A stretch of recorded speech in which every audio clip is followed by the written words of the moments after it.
Okay, so usually I'm gonna do like the whole recap of the podcast in the one video, but for one, this is a pretty big podcast, and two, more importantly, I might be busy for a couple days, so I'm going to separate this recap into two parts, alright? This one will be about Yuna, and the other one will be about everything else. So, for anyone who wants to hear about the new soundtracks, new stage, character buffs and nerfs, NT update, NT free version, and other stuff, you're gonna have to wait for a while. In the meantime, let's see who just recently got summoned into Dissidia. The first DLC who is a returning character, Yuna and Valafur. It seems like having a pet character have become a trend lately. Really, we need Yuna, Renoa, and Gobez together and we got a team of pet squad. Anyway, the reason why I already mentioned about Valafur is because it's the only summon Yuna have in this game. But don't worry, just because she only have one summon, it doesn't mean she lacks the variety in her attack. Hell, actually, Valafur is only exclusive to her EX skill. Her other skills and moves, that's her own unique attack that she borrowed from her summon, obviously. Her neutral ground Pasado is pretty similar to Ultimation Neutral, which are mainly used for keeping enemies still at long range. Her forward ground, a Wakizashi, is a quick high vertical hitbox projectile, similar to Blade Beam I guess, but if she shot the attack, the projectile will delay slightly and become faster later, pretty much like Vayne Mach Wave. Her backward ground is Pain. Well, that doesn't sound right. It's a pretty standard target AoE attack. Sadly, it doesn't cost any debuff though. Her neutral aerial and arrow spark is like a combination of Renoa and Ace neutral attack. Like her neutral ground is mostly for keeping enemies still, but overall you have less control over it. Her forward aerial impulse is a quick projectile that she can charge to increase the number of shots, pretty much like Capra Thunder Gun move. Her backward aerial is Heavenly Strike, a meteor type of attack that drop above the target's head. Her dash attack, a Meteor Strike, is a quick projectile that have low range. It's mostly for keeping enemy away and not much else honestly. It seems like her Bravery attack set is, should I say, a bit below average. But don't worry, that's gonna be making up by her EX skill later. There are 2 HP attacks that already been shown, but I heard that 3 out of 4 of her HP attack are all target AoE attack. We will see how that goes since that type of attack have been nerfed recently.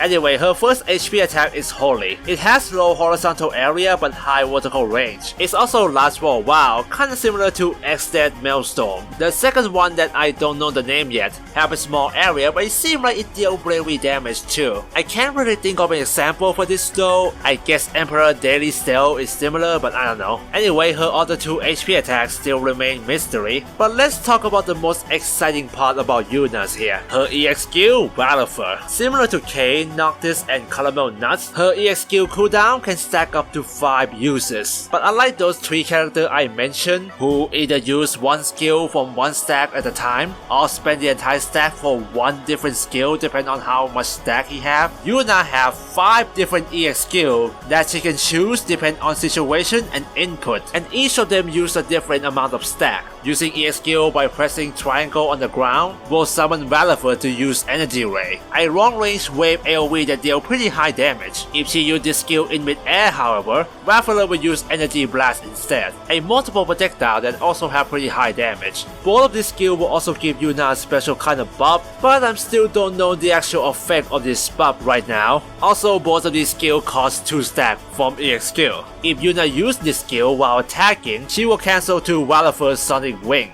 an AoE attack that deal additional damage. It's basically for mix-up and combo extender, deal a little bit more damage with the cost of 1 stack. If she hold the triangle button instead of just pressing it, Valafur will use the attack called Energy Nova. It's a straight line beam HP attack. Think of it as a mini version of Cloud of Darkness 04 Particle Beam. This skill can be really devastating, so it costs 3 stack. Also, I forgot something about this skill though. After summoning Valafur, Yuna can actually move around while Valafur doing his things. So you can actually pressure the opponent with multiple projectiles at once. These skills sound great, right? But well, I saved the best one for the last, because Yuna is the only character in Dissidia who have a combo breaker. And for duodecim player out there, Assist Break is freaking back. Using the skill while Yuna is taking damage will call Valafur to interrupt the attack immediately immediately and stun the attacking player with a cost of 3 stack. Again, this literally can be game changing, a free out of jail card building into the character. Right now I'm still not sure if it's broken or not. I still have no idea how long this EXQ cooldown is and what exactly did Valifer buff do. There are a little bit of restriction when it comes to Valifer though, like you need a couple of seconds before you can call Valifer again, but regardless I found her really interesting in terms of moveset. We'll see how well that goes when she's dropped on the arcade on November 15. Anyway, aside from these alternate color, costume and weapons, that's all for Yoona today. See you in other video where I'm going to recap everything else that happened in 3rd year anniversary podcast.